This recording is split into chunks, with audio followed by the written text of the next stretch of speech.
के पास तरकीबों की भरमार है। तीनों बदलीपुर में रहते हैं, तीनों को जासूसी करने का बड़ा शौक है। तीनों कुछ भी होता है तो केस को सुलझाने पहुंच जाते हैं।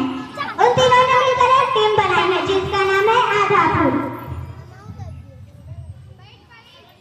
एक दिन बदलीपुर में बहुत तेज तूफान आता है। बिजली चमकी, बादल गरजा। इतने में कहीं से सीमा के पास एक कागज उड़ता हुआ टकराता है। अरे यार, तो किसी नक्शे ऐसे लग रहा है पर समझ नहीं आ रहा। चल किट्टी से जाकर पूछती हूँ। किट्टी यार देखो ये क्या है? अरे ये तो किसी नक्शे जैसा लग रहा है। शायद मुझे पता है, मैंने एक बार पढ़ा था बदलीपुर का इतिहास। कुछ डाकुओं ने एक बार एक गेट को लूटकर सारा धन छुपा दिया था और भूल न जाए इसलिए उसका एक नक्शा बना दिया हो सकता है ये वही हो। सारा अब आएगा मतलब हम सब मिलकर खजाना ढूंढेंगे।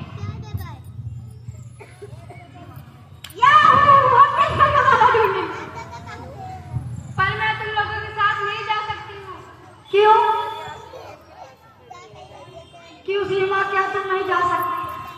ऐसी बात नहीं है। अंदर मम्मी मना करती है, घर से बाहर जाकर हम सब कुछ करने से मम्मी कहती है कि लड़कियों को घर में रहना चाहिए, खाना बनाना, सिलाई करना, जैसे ही काम करना चाहिए।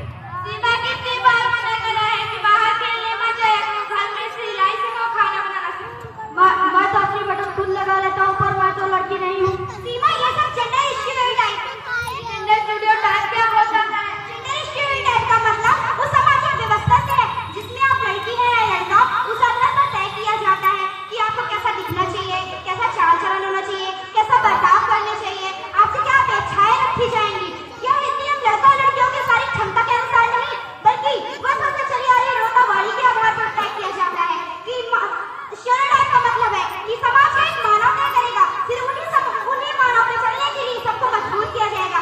जैसे सब लड़के बहुत पैसे कमाने जाएंगे और लड़कियां घर का काम करेंगी। आपको जेंडर स्टीरियोटाइप का क्या मतलब है? जेंडर स्टीरियोटाइप तोड़ देते हैं। मैं तो लड़की होकर भी बाहर खेलने जाती हूँ। जो लड़के भी कर सकते हैं वो लड़कियां भी कर सकती हैं। सीमा, क्या तुम अपने दोनों पैर पर नहीं चल सकती? हाँ, चल सकती हूँ। अब तो फिर दौड़ भी सकती हो, फिर क्यों लड़कियों को मना करते हैं बाहर दौड़ने से?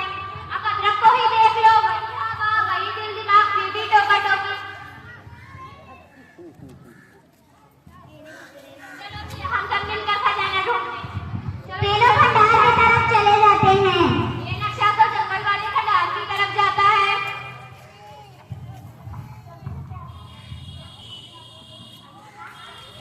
चलते चलते आगे एक खंडार दिखाई देता है। नक्शे के हिसाब से नक्शा इस खंडार में ही है। अरे तुम्हारे पास तो रस्सी भी नहीं है। हम इन जड़ों से लटक कर पार करेंगे। या सीमा, क्या तरकीब है तुम्हारे पास? तीनों खंडार पार कर लेते हैं। मैं तो अंदर नहीं जाऊंगा, मुझे बहुत डर लग रहा है। तुम सब यहीं रुको, मैं अकेले जाकर खजाना लेके आती हूँ। सीमा, अंदर पत्थर भी हटाने पड़ेंगे, क्या तुम कर लोगी? दिमाग में बस गया। अदरक के नहीं यार। अंदर में बच गए ना, चाहे दिमाग लगाना चाहे पत्थर हटाना, मैं सब कर दूंगी। सीमा अंदर जाती है और पत्थर